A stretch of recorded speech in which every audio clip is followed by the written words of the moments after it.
Political expression takes many forms. I recently had the pleasure of discovering a form I had never seen before. I want you to meet Dick Clark of Palo Alto, who specializes in what I'm calling Gizmo Politics. Hi, Dick. Oh, hi, Paul.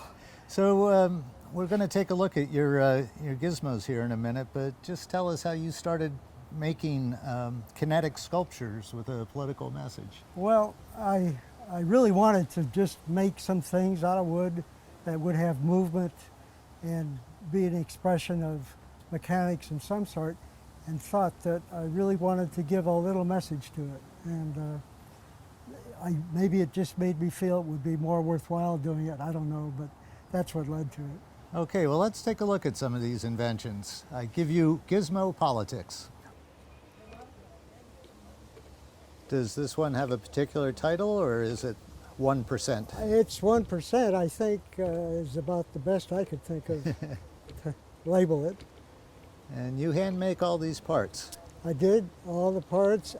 In this particular piece, I was inspired by a paper sculpture I saw that had a similar mechanism, but the parts were essentially mine.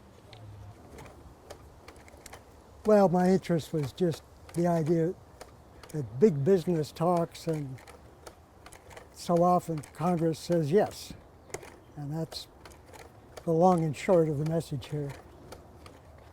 This came out right after I heard about Citizens United, and I was trying to convey the corporations, big business in general, I guess, spending a lot of money and sort of winking now and then about the whole process. Well, I confess I don't quite remember what was going on when I did this. It was a long time ago, but I was worried about Uncle Sam printing money, and it might just be going down the drain, and that is the long and short, I guess, of this.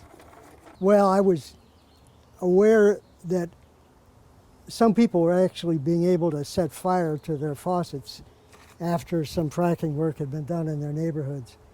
And it just seemed like such a visual, I decided I wanted to try it.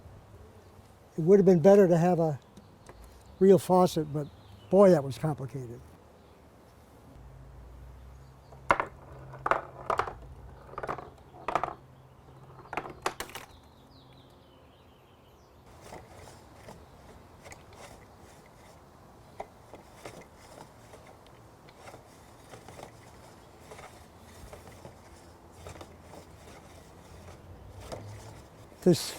I'm stating the obvious, but the revolving door between Congress and the lobbying group seemed to require some sort of physical expression.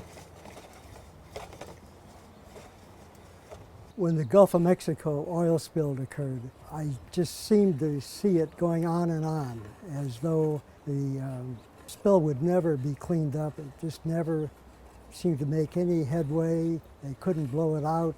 It was perpetual. So I was trying to point to the stuff coming up to the surface and saying how never-ending it all seemed to be.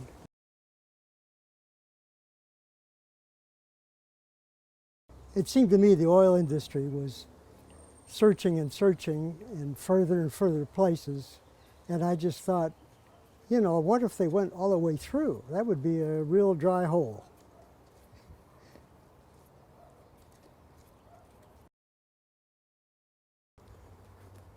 Well, it seemed to be shortly after Obama was in office that he was getting quite a rough ride by Congress, and I thought a car driven by John Boehner would express it.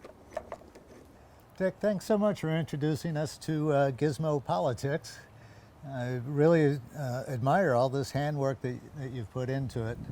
What do you think will be your first one after the election? Oh. I'm not sure. It's going to be another rough ride, I think. I think that'll be about it. Yeah. Okay. Thanks a lot, Dick. Thank you, Paul.